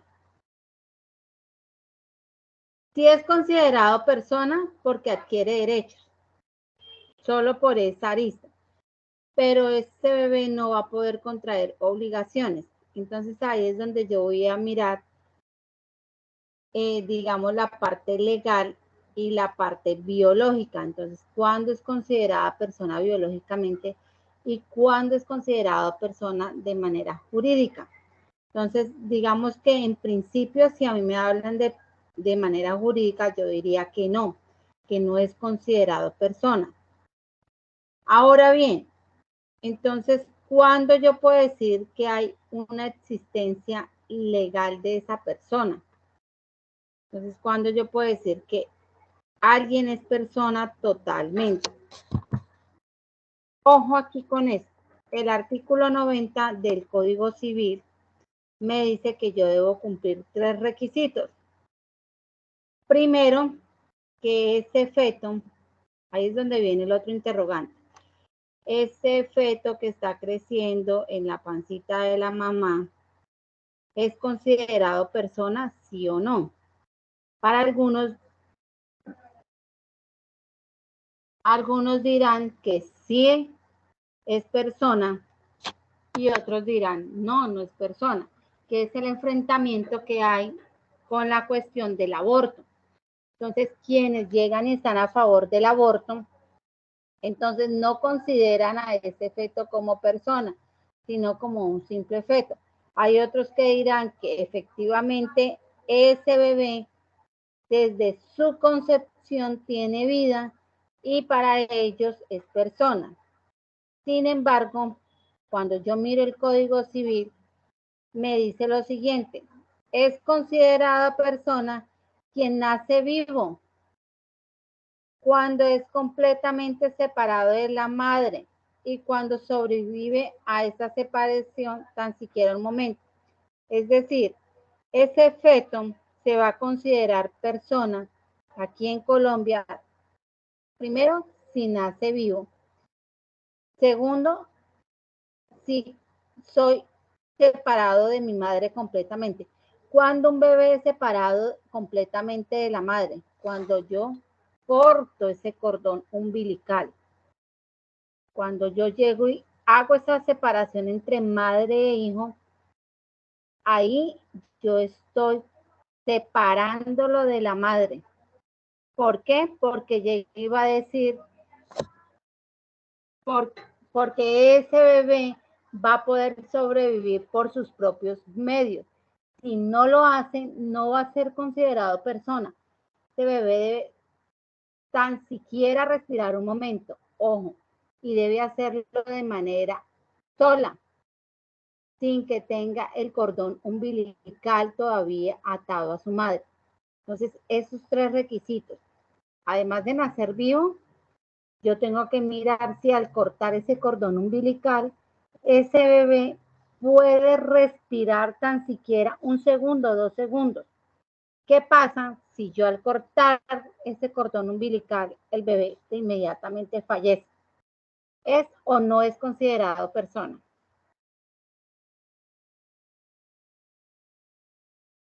¿Ustedes qué creen? Con estos Pues tres según requisitos. eso no, porque tenía que cumplir los 3 requisitos y solo cumpliría 2. ¿Y cuál fue el requisito que no cumplió?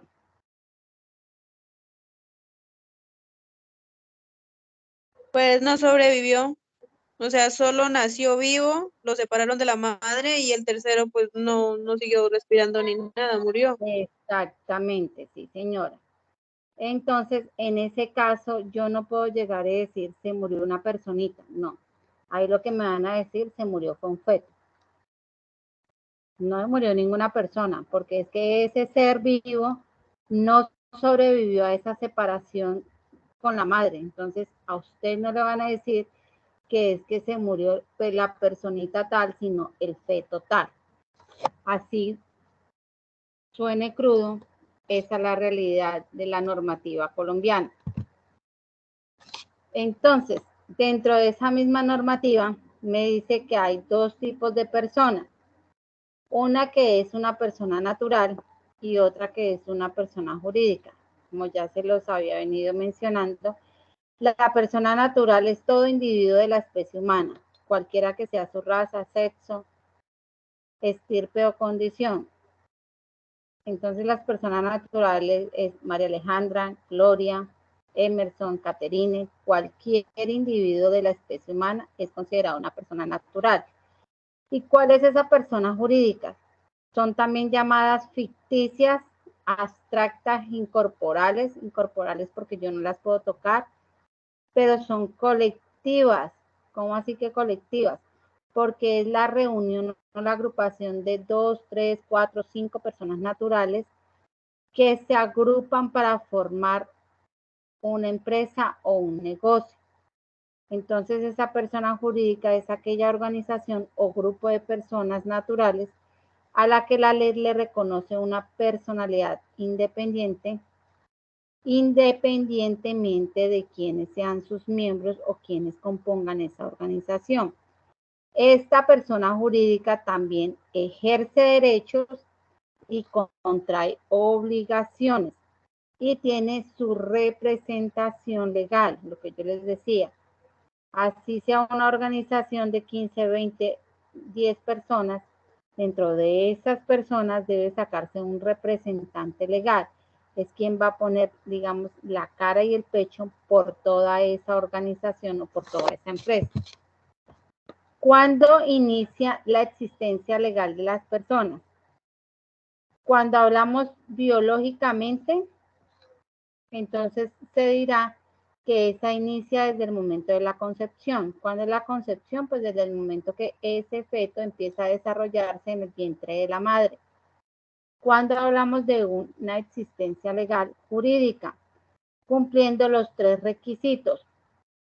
Cuando éste nace vivo, cuando se separa completamente de la madre, o sea que hayan cortado el cordón umbilical, y cuando este ser sobrevive tan siquiera un instante después de haber hecho de haber cortado ese cordón umbilical.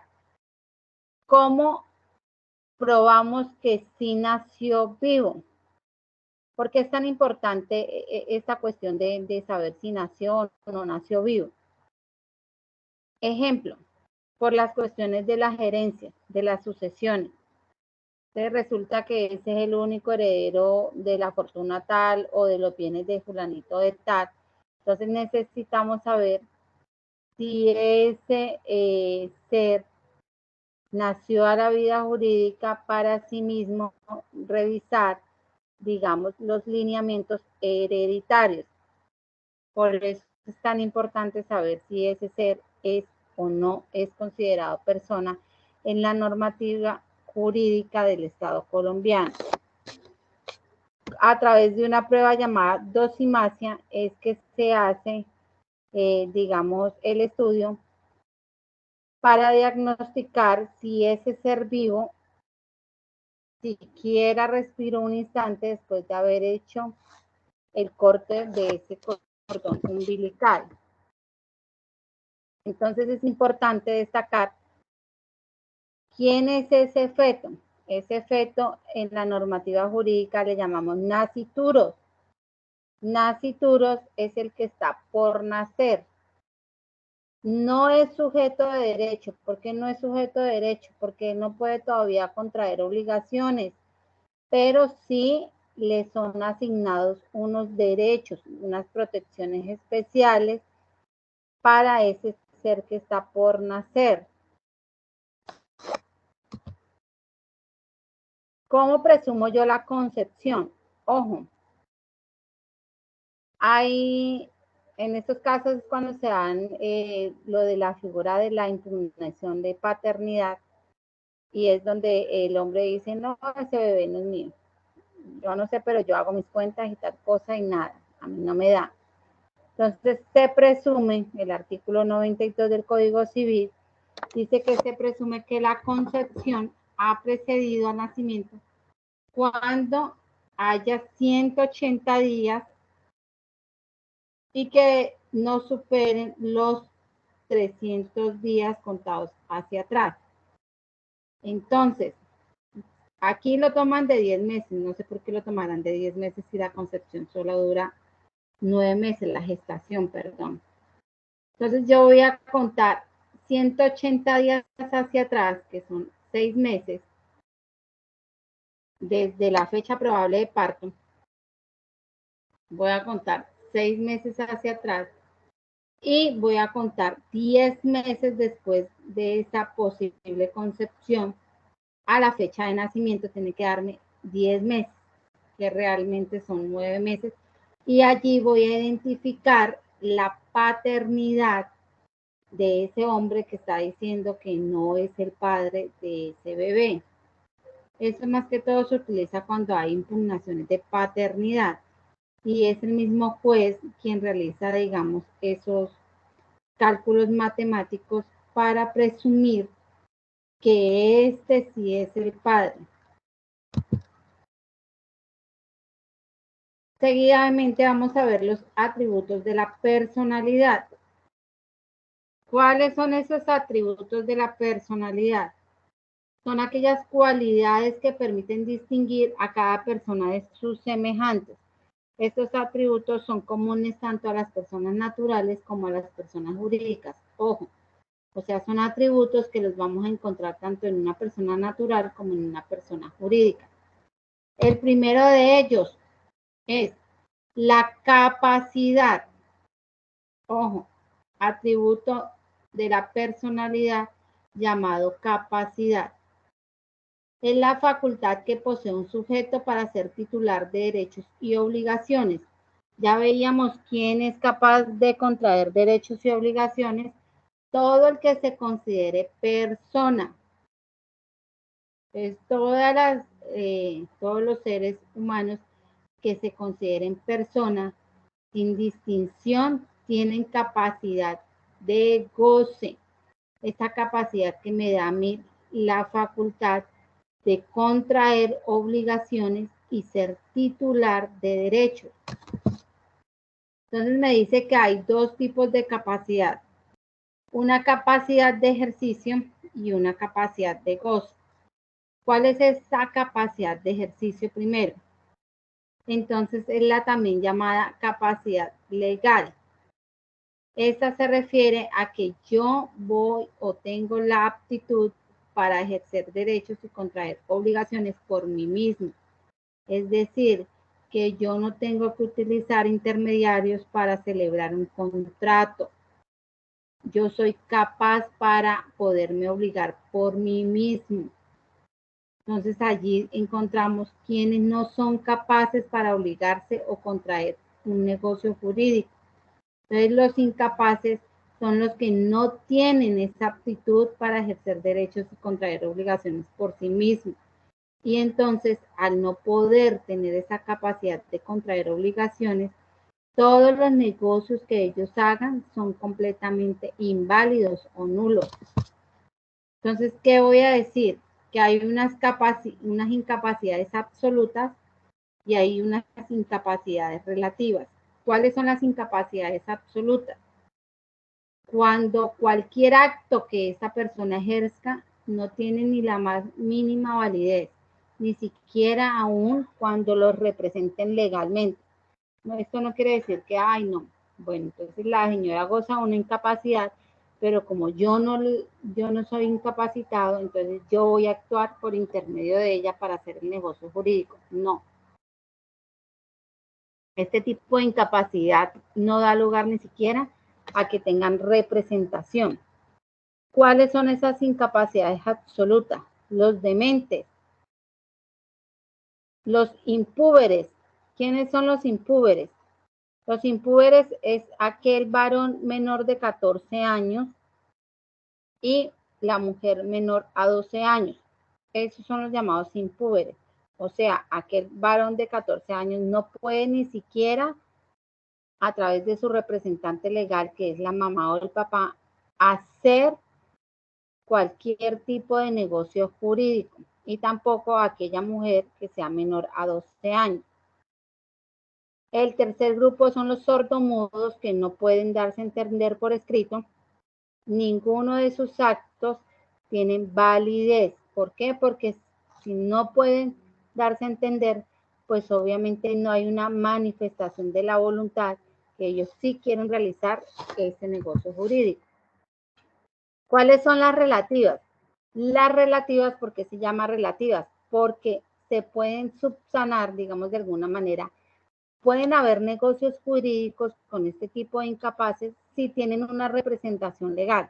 Lo que no pasa con las absolutas. Ahí ni porque tenga un representante legal es válido ese negocio jurídico. Aquí sí. Aquí si yo tengo un representante legal, sí es válido ese negocio jurídico siempre y cuando esté esa representación. ¿Cuáles son los incapaces relativos? Ese varón mayor de 14 años y la mujer mayor de 12 años, pero que sean menores de 18 años, estos pueden hacer negocios jurídicos bajo la representación de su papá o de su mamá o del tutor o quien tenga asignada la custodia.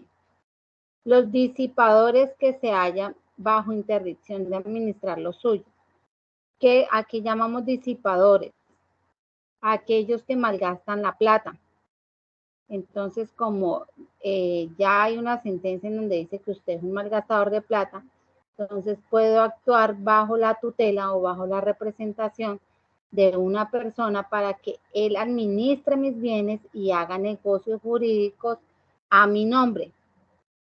Y las personas jurídicas, porque son consideradas incapaces relativas, porque la misma persona jurídica no podría hacer negocio jurídico. O sea, yo no puedo decir, la tienda M&M es quien va a hacer el negocio. No, tengo que hacerlo a través de la representación legal de alguien y allí yo sí podría llegar y contraer obligaciones y estaría subsanada ese tipo de incapacidad. Entonces, ojo, tenemos la capacidad de ejercicio, que es esa misma capacidad legal que a mí me da la opción de llegar y ser titular de derechos y obligaciones. Y la capacidad de goce es la que tienen todas las personas, menores de edad y mayores de edad. O sea, la que me da por el simple hecho de yo ser una persona, un ser humano. Y dejamos hasta allí, son las 8:34.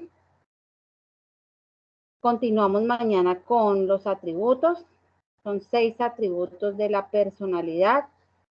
Voy a dejar asignada la tarea del taller de casos de acciones constitucionales. Cualquier duda que tengan al respecto, pues la resuelvo por el WhatsApp. Quien por favor no pueda subir los trabajos a la plataforma me escribe al WhatsApp y me dice que revise el correo electrónico para pues yo hacer la respectiva revisión y de pronto no les quede la nota en cero. ¿Qué pregunta hay hasta el momento, chicos, chicas?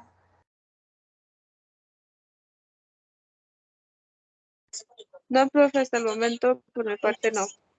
Ninguna.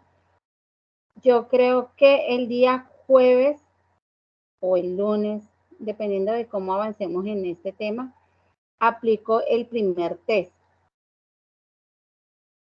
Aplico el primer test que va a contener todo el tema de de constitución y esto que estamos viendo de atributos de la personalidad. Es un cuestionario muy sencillo, pregunta cerrada con 4 opciones de respuesta, una única verdadera para hacer el ejercicio. ¿Por qué lo realizo? Porque es que a mí me gusta sacar varias notas, porque si solo me quedo con una y les va mal en el taller o en el test, entonces pues obviamente la nota que tengan en cada competencia pues va a ser regular.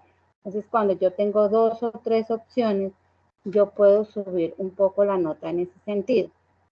A mí me gusta siempre hacer 2 o 3 talleres por competencia para llegar y sumarlos y que tengan la posibilidad de que no haya pérdidas en esas competencias, porque esto le genera a ustedes hacer un taller de recuperación y si no pasan el taller de recuperación, les genera pagar otro taller de recuperación con el instituto. Y pues esa no es la idea. Entonces, pues no habiendo ninguna otra pregunta, yo les agradezco la compañía y la puntualidad en la clase. Nos vemos mañana a la misma hora. Voy a compartirles el enlace de una vez de la clase de mañana para ver si podemos conectarnos a las 6:30. Y cualquier inquietud las atiendo por vía WhatsApp, por favor. Que tengan una feliz noche. Les comparto de inmediato, así como dice el día de ayer, la clase, la presentación del día de hoy. Y les asigno de una vez la tarea en la plataforma para que la vayan revisando. Bueno, señora, muchas gracias. Bueno, profe, muchas gracias. Que tengan una Tengan buena feliz noche. Igualmente.